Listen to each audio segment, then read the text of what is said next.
Greetings, Facebook Live. Welcome to WKYC's 3-Point Play. I am Ben Axelrod. This is Matt Florjancic. A lot going on in the Cleveland sports scene. A lot going on with the Cleveland Cavaliers, starting with last night's 112-106 victory over the Toronto Raptors. Really, I know it got down to 4 points, I think, in the final minute, but really not as close of a game as the final score would indicate. The Cavs pretty much got up on the Raptors, got up in the rafters too. If they keep playing this way, they'll get back up in the rafters. But they once they got up on the Raptors, they never really relinquished that lead. It never really even felt threatened. I know they got up to 16 points, 16-point lead at one point late in the first half, but this was one of those games where I think the Cavs were a 1-point favorite heading into it, and they looked like a lot better than a 1-point favorite. They really asserted their dominance for the second time in as many weeks over the top team in the Eastern Conference. It was such a good, refreshing performance from this team, and they're still not whole. Yeah. That's the thing that is most surprising and most intriguing, is that they still don't have a full complement of players. Their head coach isn't back as of yet, and yet they're still handling business the way they need to handle business. That's a good indication of where this team is, and I know LeBron continues to trumpet the we don't know where we're at yet because we haven't had a full complement of guys and we don't know how good we can be. You're starting to see just a little bit of how good they really can be. And that's just with the reserves, the guys who haven't played very much throughout the regular season.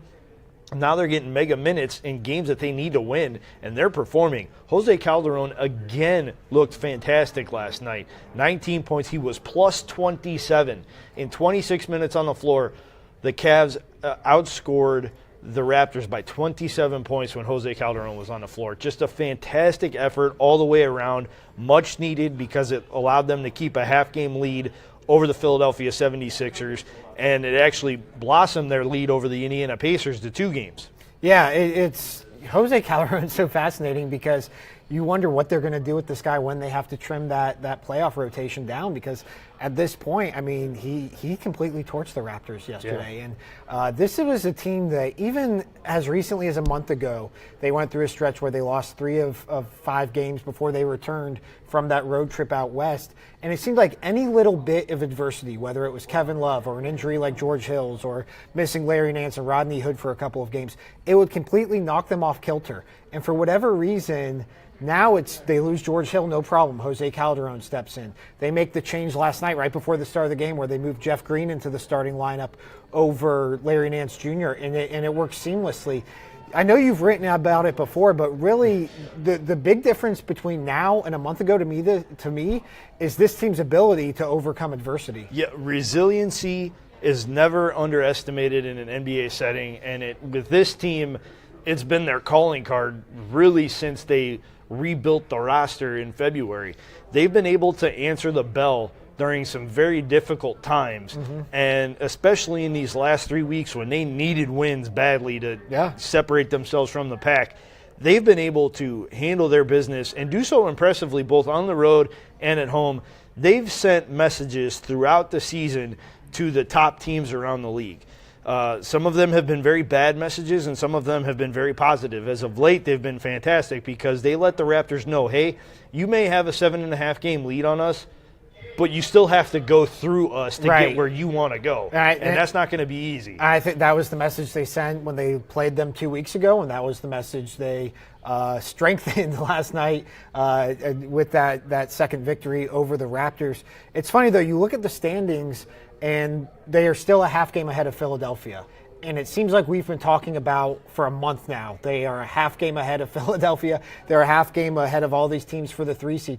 And yet they haven't relinquished it yet. They've remained the 3 seed. And so I'm sure in Philadelphia they're saying we keep winning and we can't gain any ground on these guys. It's funny because we've been talking, though, about the importance of the 3 seed. After last night, and with the way Toronto looks when they play against the Cavs, and that same look we've seen from them in the past 2 years when the Cavs knocked them out of the playoffs, I'm not sure it matters if the Cavs have to wait until the Eastern Conference Finals to play the Raptors. I don't know if it makes any difference if they see them in the semifinals or the conference finals.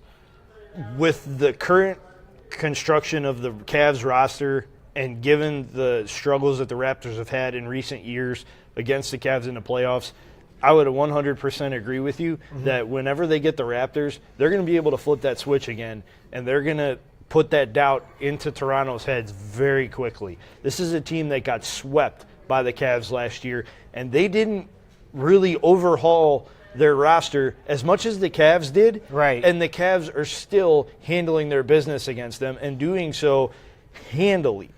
It's a Stars League, and it reminds me of those Hawks teams they used to play early in the LeBron run where they have Al Horford and they have Paul Millsap and they have Jeff Teague. I'm going to leave Kyle Korver out of this. But it's a Stars League, and those were perceived to be stars. And yet you would get to a playoff setting, and Al Horford would completely disappear against Tristan Thompson. Paul Millsap wouldn't show up. Heck, Matthew Dellavedova got in the head of Horford, got him thrown out of a game. Yeah, and you look at DeMar DeRozan and Kyle Lowry. I know they're stars. They've made multiple All-Star games. You look at Toronto's record right now. You don't get that record without stars. But against the Cavs, those guys don't play like stars. And it's a legitimate track record now. It's not just one playoff series or two playoff series.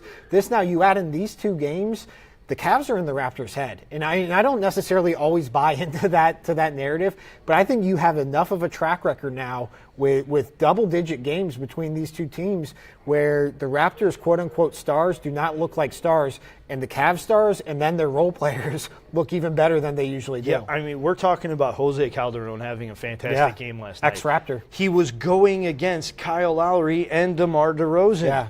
And yet we're still talking about Jose Calderon being the star guard of this game. Nobody's talking about Kyle Lowry and DeMar DeRozan and the way they positively impacted the game, maybe negatively, but not positively. This Cavaliers team is as deep as I've seen them in the LeBron days, both pre and post South Beach. Legitimately, 1 through 14. When a guy goes on the floor, you have confidence that they can make good plays, that they are ready to go, and that they're going to be taking their cues from LeBron, but also doing what they need to do on both sides of the floor to really shine. And it's been a joy to watch, and you hope they can continue it for the next couple of games to clinch that number 3 seed, and then potentially beyond that into the postseason. You know that certain guys are going to be called upon at different times. We saw rotations change based off of series matchups last year. I wouldn't be surprised that if we get into a 7-game series with Toronto, that Jose Calderon finds his way into that rotation. He's playing multiple minutes. I want to touch on something you just said, but one more thing about that is we've seen them go in and play Kyle Lowry and DeMar DeRozan, and those guys just don't strike fear, it seems like, in the Cavs for whatever reason. And we've seen Kevin Durant. We've seen the Cavs in games where you're thinking, oh, shoot, there is nothing they can do against Kevin Durant. He is on fire. We've seen it, even I go back to 2015 in the Eastern Conference semifinals, Derrick Rose would get on these runs against the Cavs where it was like, they can't contain this guy. Steph Curry, obviously. DeMar DeRozan, one time in the last 2 playoff series, I can remember, it was Game 4 last year, DeMar really got going. I think he had upward of 40 points, and the Cavs still won the game. He's just not that guy to me, and I don't know if it's because of his style of play. I don't know if it's just because we haven't seen it before, but following the Cavs, as a Cavs fan, he does not strike fear in me as a guy who can knock this team out of a playoff series. I think what's part and parcel to that is when you look at DeRozan's game, he's a mid-range guy. He does not shoot well from outside. And when you have another ball-dominant guard like Kyle Lowry that can get to the hoop, you need a secondary guard that can shoot the outside shot. Right. You're not going to catch a ball 18 feet away from the basket and be wide open. You're going to be in traffic because guess what?